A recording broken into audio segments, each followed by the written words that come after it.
Welcome everyone.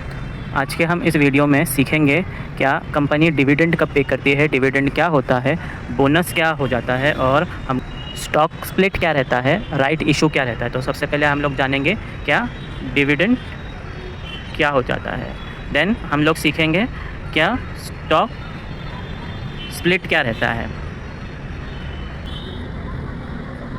Then हम लोग जानेंगे बोनस क्या होता है और राइट इशू क्या होता है। ठीक है, सबसे पहले डिविडेंड क्या हो जाता है। ठीक है, डिविडेंड कंपनी कब पे करती है।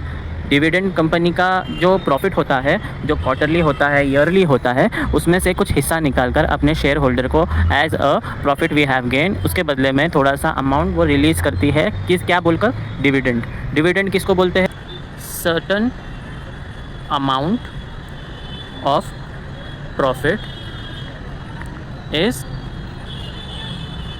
credited to shareholder।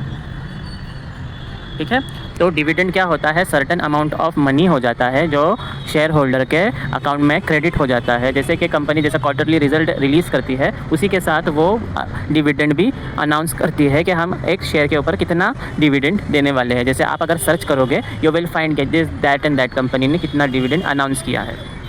ये डिविडेंड साल में और ईयरली एक बार हो सकता है।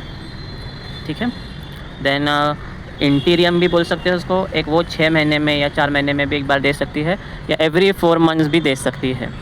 तो समझ में आ रहा है, डिविडेंड ईयरली भी पे करते हैं, 6 मंथ में जिसको इंटीरियम डिविडेंड बोलते हैं वो भी पे करती है, और क्वार्टरली भी वो पे कर सकती है। तो हमारे इंडिया में सबसे highest paying dividend companies Vedanta, coal India, Hindustan zincs and HCL technology आ जाते हैं। Move on to the second point, वो कौन सा है हमारा, स्टॉक स्प्लिट। अब ये क्या चीज़ है स्टॉक स्प्लिट, जो कंपनी जब IPO के थ्रू लिस्ट होती है तो वो कुछ फेस वैल्यू पर लिस्ट होती है।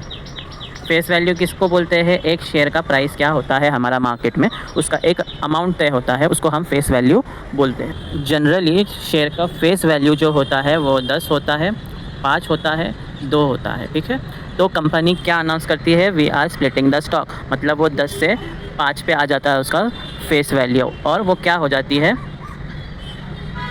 स्प्लिट हो जाती है। जैसे स्प्लिट होने के बाद फॉर एग्ज़ाम्पल अगर वो 1000 रुपीज़ की कंपनी शेयर ट्रेड कर रहा है तो वो क्या हो जाती है, 5 इसमें डिवाइड हो जाती है। जैसे वो अनाउंस करता है I am splitting the stock in 1:5, तो क्या हो जाता है, आपका एक स्टॉक जो 1000 का है वो 5 में डिवाइड होता है।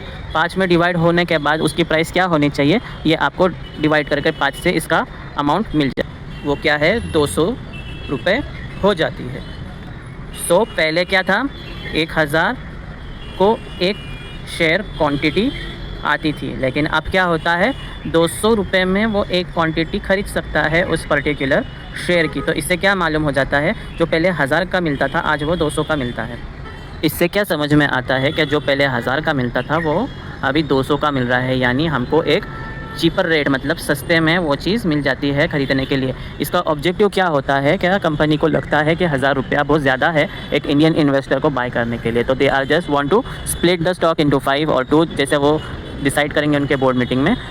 इससे क्या हो जाता है, क्या आप 200 रुपये में एक शेयर लेना ईजी पड़ता है, जबकि 1000 रुपीज़ महंगा लगता है हमको एक स्टॉक बाय करने में।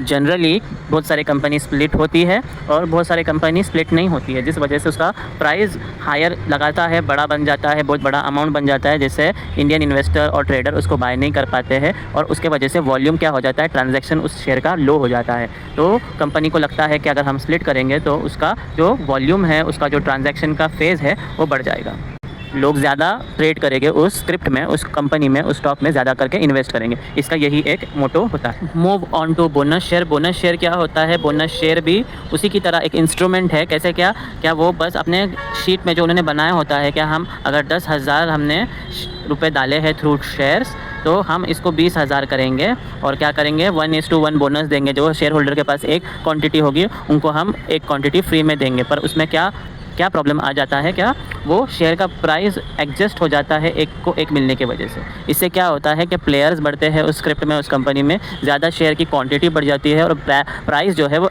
उसी पे एडजस्ट होकर वो नीचे आ जाता है। तो उससे क्या होता है कि शेयर का प्राइस तो वही होता है, बस क्वांटिटी ऑफ शेयर्स अपने पास बढ़ जाते हैं। तो राइट इशू क्या होता है कि कंपनी जैसी ABC कंपनी है हमसे क्या करती है, पूछती है कि आप आपका शेयर होल्डिंग जो है वो हमारे से वापस हम ख़रीदना चाहते हैं कि आप हमको बेचेंगे। तो जो मार्केट प्राइस चली होती है, जैसे मान लो इसका मार्केट प्राइस 1000 चला है, तो दे विल आस्क अबाउट 1100 में पूछेंगे या तो फिर 1200 में पूछेंगे, जैसे उनको डिमांड होगा। They will ask us to sell their ownership to our वापस रिटर्न टू द कंपनी। क्यों ऐसा होता है, क्यों करना पड़ता है? बिकॉज कंपनी सी एक्सेसिव ओनर बन जाते हैं कंपनी में, और कंपनी को लगता है कि कंपनी का आगे चल के अच्छा ग्रोथ होने वाला है, तो दे विल ऑफर कर डालते हैं शेयर राइट इशू। तो जिससे शेयर मार्केट में जो शेयर होल्डर्स होते हैं they can able to sell their holdings at 1200 और 1100। तो आई होप आपको सब चारों भी चीज़ें अभी तक समझ में आई होगी। Any doubt regarding this 4 points let me know in the comment box. I will help you in different kind of video that particularly centering on the main course that you have been asking for me.